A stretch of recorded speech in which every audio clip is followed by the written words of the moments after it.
क्या मैं अंदर आ सकता हूं सर? क्या मैं ये कंप्यूटर इस्तेमाल कर सकता हूं? क्या हम यहां बैठ सकते हैं? राइट, हो सकता है हम कल इस्लामाबाद जाएं।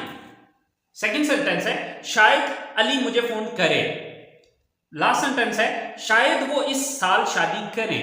राइट, ऐसे सेंटेंसेस जिसके अंदर आप किसी को कोई दुआ दे रहे होंगे। जैसे कि देखें, मैं दुआ करता हूं कि अल्लाह करे आप पास हो जाएं, अल्लाह आपकी उम्र दराज करे, ठीक है। इसी तरह से अल्लाह ताला आपको एक बेटा अता करे, या अल्लाह ताला आपको सेहत अता करे, ठीक है। तो इस तरह के जितने भी सेंटेंसेस हैं जिसमें आप किसी के लिए कोई दुआ कर रहे होंगे या दुआ दे रहे होंगे, वहां पर भी आप मे का यूज करेंगे। सो मे मॉडल वर्ब के तीन यूजेस हैं। नंबर वन, पोलाइट रिक्वेस्ट और परमिशन। इसका जो सेकंड यूज है वो है फॉर पॉसिबिलिटी, और इसका जो थर्ड यूज है वो है objective sentences. Assalamu alaikum. Welcome to my YouTube channel Knowledge for Students. Students, today we are starting class number 50, and in today's class we are going to talk about may modal verb. But students, class शुरू करने से पहले अगर अभी तक आप लोगों ने मेरे चैनल को सब्सक्राइब नहीं किया तो प्लीज़ सब्सक्राइब के बटन पर क्लिक कर दें। अगर आपको मेरी वीडियोस पसंद आ रही हैं और अगर आप इनसे कुछ सीख रहे हैं तो प्लीज़ लाइक एंड शेयर के बटन पर क्लिक कीजिए। और अगर आपको कोई भी कन्फ्यूजन हो रहा है या कोई चीज़ समझ में नहीं आ रही तो प्लीज़ आप लोग कमेंट्स बॉक्स में जाके कमेंट्स कर सकते हैं। तो चलिए स्टार्ट करते हैं हमारी आज की क्लास।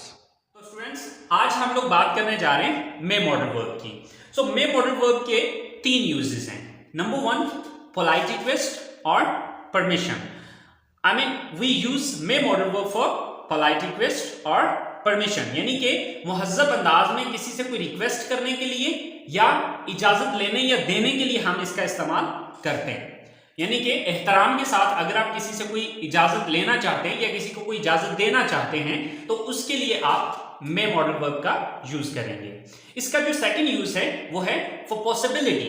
पॉसिबिलिटी जैसे कि हम पीछे कैन और कुड के अंदर भी देख चुके हैं, पॉसिबिलिटी कहा जाता है इम्कानियत को। इम्कानियत में यानी कि वो सेंटेंसेस जिसके अंदर कोई काम होने के चांसेस भी हैं और कोई काम ना होने के भी चांसेस हैं, यानी कि जिसमें 50% काम होने के और 50% काम ना होने के चांसेस हों, उसको हम कहते हैं इम्कानियत या पॉसिबिलिटी। तो इस तरह के जितने सेंटेंसेस होंगे वहां पर भी हम मे का यूज करेंगे, राइट। और इसका जो थर्ड यूज है वो है objective sentences. Objective sentences basically कहा जाता है दुआया जुमलों को, यानी कि वो सेंटेंसेस जिसके अंदर आप किसी को कोई दुआ दे रहे होंगे।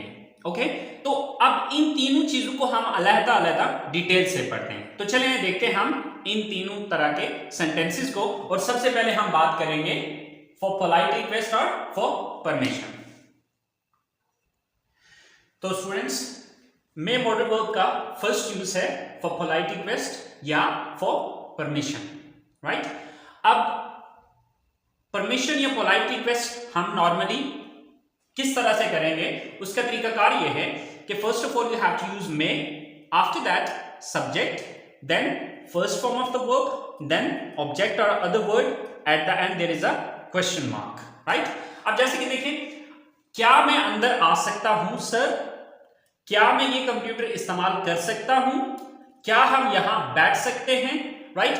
अब यहां पर आप लोग ये सोचे होंगे कि सर ये यूज तो हमने कुड के अंदर भी पढ़ा था। यस ऑफ कोर्स, आप पोलाइट रिक्वेस्ट के लिए कुड का यूज भी कर सकते हैं और मे का यूज भी कर सकते हैं। अब ये आप पे डिपेंड करता है, आपने कंफ्यूज नहीं होना, क्योंकि मुझे आज भी याद है कि जब मैंने कुड मॉडल वर्ब को पढ़ाया था तो कुड मॉडल वर्ब का हमने जो प्रेजेंट में यूज किया, लाइक पोलाइट रिक्वेस्ट के लिए जब हमने उसका यूज किया तो बहुत सारे स्टूडेंट्स कंफ्यूज हो गए कि कैन का भी मतलब यही निकलता है और कुड का भी यही निकलता है, तो इन दोनों में से कौन सा यूज किया जाए, ठीक है। तो अब यहां पर भी आपने इस चीज में कंफ्यूज नहीं होना कि जी मे भी आ रहा है और कुड भी आ रहा है, तो यानी कि ये सेंटेंस तो कुड के साथ भी बन सकते हैं, तो फिर मे के क्यों बताए जा रहे हैं? तो डियर स्टूडेंट्स, ये मे के साथ इनके यूजेस इस वजह से बताए जा रहे हैं क्योंकि कोई दूसरा बंदा जो आपके साथ इंग्लिश बोल रहा है वो भी तो मे का यूज कर सकता है। तो जब आपको इस मे का इस्तेमाल पता होगा कि ये इस सेंस में भी इस्तेमाल होता है तो अब आप अच्छे से अंडरस्टैंड कर पाएंगे, इसलिए आपको इसका ये यूज भी बताया जा रहा है। बट ये सेंटेंस कुड मॉडल वर्ब में भी बनाए जा सकते हैं, ठीक है। तो देखिए, हमारा सबसे पहला सेंटेंस है कि क्या मैं अंदर आ सकता हूं सर, राइट। अब जैसे कि हम क्लास के अंदर जाते हैं तो हम अपने टीचर से ये मतलब परमिशन ले रहे होते हैं। तो अब क्योंकि टीचर हमारे उस्ताद हैं, जो हमारे मोहतरम हैं, ठीक है, तो अब उनसे हम पोलाइट रिक्वेस्ट करेंगे, उनसे हम नॉर्मल अंदाज में इजाजत तलब नहीं करते, तो इसलिए हम मे का यूज करते हैं। तो क्या होगा, first of all may, then subject कौन है, मैं, आई, मे आई, वर्ब क्या यहां पर, आना, कम, मे आई कम, कहां आने की बात हो रही है, अंदर, इन, मे आई कम इन, किससे पूछे, सर से, सर, मे आई कम इन सर, मे आई कम इन सर, क्या मैं अंदर आ सकता हूं सर। इसी तरह से सेकंड सेंटेंस है मेरे पास कि क्या मैं ये कंप्यूटर इस्तेमाल कर सकता हूं, राइट। तो अब क्या सेंटेंस बनेगा, फर्स्ट ऑफ ऑल मैं, सॉरी मैं, देन सब्जेक्ट क्या है, मैं, देन वर्ब क्या यहां पर इस्तेमाल करना, यूज, मे आई यूज, क्या इस्तेमाल कर सकता हूं, ये computer, this computer, may I use this computer, may I use this computer, क्या मैं ये कंप्यूटर इस्तेमाल कर सकता हूं। और अगर आप इसके एंड में प्लीज लगाना चाहें तो वो भी लगा सकते हैं, मे I use this computer please, क्या मैं ये कंप्यूटर इस्तेमाल कर सकता हूं प्लीज, राइट। इसी तरह से मे आई कम इन सर प्लीज, राइट। तो आप यहां पर प्लीज लगाना चाहें तो लगा सकते हैं, राइट। लास्ट सेंटेंस है हमारे पास कि क्या हम यहां बैठ सकते हैं, sir, first of all may, then subject कौन है, हम, may we, may we, then verb क्या यहां पर बैठना, सिट, मे वी सिट, कहां बैठने की बात हो रही है, यहां, here, may we sit here, क्या हम यहां बैठ सकते हैं। तो आगे अगर प्लीज लगाना चाहें तो आप लगा सकते हैं। सो स्टूडेंट्स, ये है हमारे पोलाइट रिक्वेस्ट सेंटेंसेस। अच्छा, अब ये अगर आप किसी से परमिशन मांगते हैं तो परमिशन दो सूरतों में दी जा सकती है कि हाँ आ सकते हैं या फिर नहीं, आप नहीं आ सकते हैं। तो देखें, अगर आपको इन्हीं क्वेश्चन के आंसर करने पड़े, या फर्ज करें यही सवालात आपसे किसी ने किए हों, मतलब ये कि आपसे किसी ने इजाजत तलब की हो, तो आप उसका आंसर किस तरह से करेंगे, ठीक है। सिंपली आपने क्या करना है, पहले यस या नो करना है, यस, अब आई को हमने किस में चेंज करना है, you, then may, yes you may come in, yes you may come in, हाँ आप अंदर आ सकते हो। और अगर आप ना में इजाजत देते हैं तो क्या कहेंगे, no you may not come in, no you may not come in, यानी कि अगर आपसे कोई ये इजाजत तलब करता है कि मैं कम इन सर, तो आप दो सूरतों में आंसर कर सकते हैं। अगर तो आप उसको यस में इजाजत दे रहे हैं तो आप कहेंगे यस यू मे कम इन, और अगर आप नो में इजाजत देंगे तो आप क्या कहेंगे, no you may not come in, right. अच्छा, इसी तरह से सेकंड सेंटेंस है कि may I use this computer, तो अगर यस में आंसर करते हैं तो क्या कहेंगे, yes you may use this computer, you may use this computer. और अगर आप नहीं में इसके आंसर करते हैं तो क्या कहेंगे, no you may not use this computer, right, no you may not use this computer, कि नहीं आप ये कंप्यूटर इस्तेमाल नहीं कर सकते, सॉरी या दिस है, ओके। इसी तरह मे वी सिट हियर, तो क्या कहेंगे, yes you may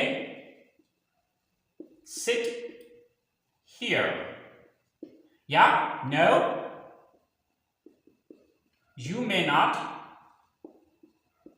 sit here, right, कि नहीं आप यहां नहीं बैठ सकते हैं, राइट। तो स्टूडेंट्स, ये हमारा इसका फर्स्ट यूज था पोलाइट रिक्वेस्ट के लिए या फिर परमिशन के लिए। आई होप सो आपको इसका फर्स्ट यूज समझ में आ गया होगा। तो चलिए बात करते हैं हम इसके सेकंड यूज की। तो स्टूडेंट्स, ये है मे का सेकंड यूज फॉर पॉसिबिलिटी। अब जैसे कि आपको पता है पॉसिबिलिटी कहा जाता है इम्कानियत को। सो ये किस तरह के सेंटेंसेस होंगे, ऐसे जुमले जिनमें 50% काम करने के और 50% काम ना करने के मौके हों, यानी कि ऐसे सेंटेंसेस जिसमें 50% काम होने के और 50% काम ना होने के चांसेस हों, तो इसकी पहचान क्या होती है कि उर्दू जुमलों में हो सकता है या शायद जैसे अल्फाज आते हैं, यानी कि वो सेंटेंसेस जिसके अंदर हो सकता है या शायद जैसे अल्फाज आ रहे हों, उसके लिए हम मे का यूज कर रहे होते हैं, राइट। सो इसका स्ट्रक्चर इसकी क्या होगी, subject plus may plus first form of the verb plus object, right. जैसे कि हमारे पास पहला सेंटेंस है, हो सकता है हम कल इस्लामाबाद जाएं। सेकंड सेंटेंस है, शायद अली मुझे फोन करे। लास्ट सेंटेंस है, शायद वो इस साल शादी करें, राइट। तो ये हमारे सारे पॉसिबिलिटी वाले सेंटेंसेस हैं। तो आप यहां पर देखें कि एग्जैक्टली कंफर्म्ड नहीं है ये बातें, यानी कि चांसेस हैं, ठीक है। तो चले हम बना के देखते हैं। तो हमारा सबसे पहला सेंटेंस है, हो सकता है हम कल इस्लामाबाद जाएं। So first of all subject, subject कौन है, हम, तो हम की इंग्लिश क्या है, we. Then may, we may. Then first form of the verb, verb क्या यहां पर, जाना, गो। वी मे गो, कहां जाने की बात हो रही है, ऑब्जेक्ट क्या है, to Islamabad. So we may go to Islamabad. हो सकता है हम इस्लामाबाद जाएं, सॉरी कल भी है तो अब कल की English tomorrow। So we may go to Islamabad tomorrow। कल हम शायद इस्लामाबाद जाएं या हो सकता है कल हम इस्लामाबाद जाएं। सेकंड सेंटेंस है, शायद अली मुझे फोन करे। सो first of all subject, subject कौन है, अली। सो देन मैं, देन वर्ब क्या है, कॉल, फोन करना, कॉल। अली में कॉल, किसको करना है उसने फोन, मुझे, मी। अली में कॉल मी, हो सकता है अली मुझे फोन करे। सो लास्ट सेंटेंस है, शायद वो इस साल शादी करें। सो सब्जेक्ट कौन है, वो, यानी कि वो दो या दो से ज्यादा है, राइट। सो डेफिनेटली इनके लिए हम दे का वर्ड यूज करेंगे। देन मे, दे मे। देन वर्ब क्या यहां पर, शादी करना, गेट मैरिड। दे मे गेट मैरिड इस साल, this year. So they may gate married this year, हो सकता है इस साल वो शादी करें या शायद इस साल वो शादी करें। सो स्टूडेंट्स, ये हमारा इसका सेकेंड यूज है। अच्छा, अब जब आपने इसके नेगेटिव सेंटेंसेस बनाने, तो नेगेटिव सेंटेंसेस बनाना बहुत सिंपल है, बहुत इजी है, ठीक है। आपने करना ये है कि मे मॉडल वर्ब के बाद यहां पर नॉट का इजाफा कर देना है, बस, ठीक है। जस्ट नॉट लगा देने से ये नहीं के सेंटेंस में चले जाएगी या नहीं का सेंस देना शुरू हो जाएंगे। जैसे कि देखिए हमारे पास पहला सेंटेंस है कि हो सकता है हम कल इस्लामाबाद जाएं, लेकिन अगर इसी सेंटेंस को यूं बोलना हो कि हो सकता है हम कल इस्लामाबाद ना जाएं, राइट। तो जब इसको आप नेगेटिव में लेके जाएंगे तो यहां पर मे के बाद नॉट का इजाफा कर देना है, तो क्या हो जाएगा, we may not go to Islamabad. We may not go to Islamabad, हो सकता है हम कल इस्लामाबाद ना जाएं, राइट। इसी तरह से अली में कॉल मी, शायद अली मुझे फोन करे। अब इसको अगर मैं नेगेटिव में लेके जाता हूं तो क्या होगा, शायद अली मुझे फोन ना करे, राइट। सो अली में नॉट कॉल मी, अली में नॉट कॉल मी, कि शायद अली मुझे फोन ना करे। इसी तरह से लास्ट सेंटेंस है कि शायद वो इस साल शादी करें, लेकिन अगर हम इसको नेगेटिव में लेके जाते हैं तो ये सेंटेंस यूं होगा, शायद वो इस साल शादी ना करें, राइट। तो आप क्या करेंगे, they may not get married this year. तो देखिए स्टूडेंट्स, इसको नेगेटिव सेंटेंसेस में कन्वर्ट करना कितना इजी है। सिंपली आपने जिस तरह उर्दू सेंटेंस में नहीं का इजाफा करते हैं, इसी तरह से हम इंग्लिश सेंटेंसेस में मे के बाद नॉट का इजाफा करते हैं, दैट्स इट। तो ये है इसका second use. I hope so आपको इसका सेकंड यूज समझ में आ गया होगा।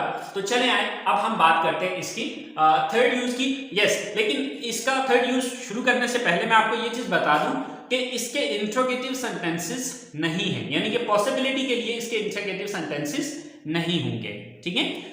पॉसिबिलिटी के लिए जस्ट इसके पॉजिटिव सेंटेंसेस हैं और नेगेटिव सेंटेंसेस हैं। तो चलें अब हम बात करते हैं ऑब्जेक्टिव सेंटेंसेस की, राइट। तीसरी टाइप जो है इसकी। तो स्टूडेंट्स हमारी तीसरी किस्म है ऑब्जेक्टिव सेंटेंसेस, यानी कि मे का हमारा तीसरा यूज है ऑब्जेक्टिव सेंटेंसेस, यानी कि दुआया जुमले। ऐसे सेंटेंसेस जिसके अंदर आप किसी को कोई दुआ दे रहे होंगे, जैसे कि देखें मैं दुआ करता हूं कि अल्लाह करे आप पास हो जाएं, अल्लाह आपकी उम्र दराज करे, ठीक है। इसी तरह से अल्लाह ताला आपको एक बेटा अता करे, या अल्लाह ताला आपको सेहत अता करे, ठीक है। तो इस तरह के जितने भी सेंटेंसेस हैं जिसमें आप किसी के लिए कोई दुआ कर रहे होंगे या दुआ दे रहे होंगे, वहां पर भी आप मे का यूज करेंगे, राइट। अच्छा, अब इसकी स्ट्रक्चर क्या होगी? May plus subject plus first form of the verb plus object and at end there is a exclamatory sign, यानी कि ये जो साइन उल्टा आई सा होता है इसको एक्सक्लेमेटरी साइन कहते हैं, राइट। अच्छा, अब देखिए हमारा जो सबसे पहला सेंटेंस है, अल्लाह करे आपकी उम्र दराज हो, ठीक है। अच्छा, अल्लाह करे की सेपरेट इंग्लिश लगाने की जरूरत नहीं है, जब हम मे लगाएंगे तो इसकी इंग्लिश उसी के अंदर आ जाएगी। तो सबसे पहले हमें इस सेंटेंस को बनाने के लिए क्या यूज करना है? मे,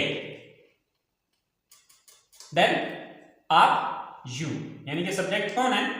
you, may you. Then verb क्या है? जिंदा रहना या उम्र लंबी होना, लिव, लंबी, long. May you live long, may you live long. अब इसका मतलब क्या होगा? अल्लाह करे आपकी उम्र दराज हो या अल्लाह करे आपकी उम्र लंबी हो, राइट। इसी तरह से अल्लाह हम सबको नवाजे, first of all may, then verb sorry subject क्या है यहां पे? नवाजना किसने? अल्लाह ने। मे गॉड, या फिर इसकी जगह मे अल्लाह, ठीक है। इसकी जगह पे आप अल्लाह का वर्ड भी यूज कर सकते हैं, मे अल्लाह। देन नवाजना की इंग्लिश क्या होती है? ब्लेस।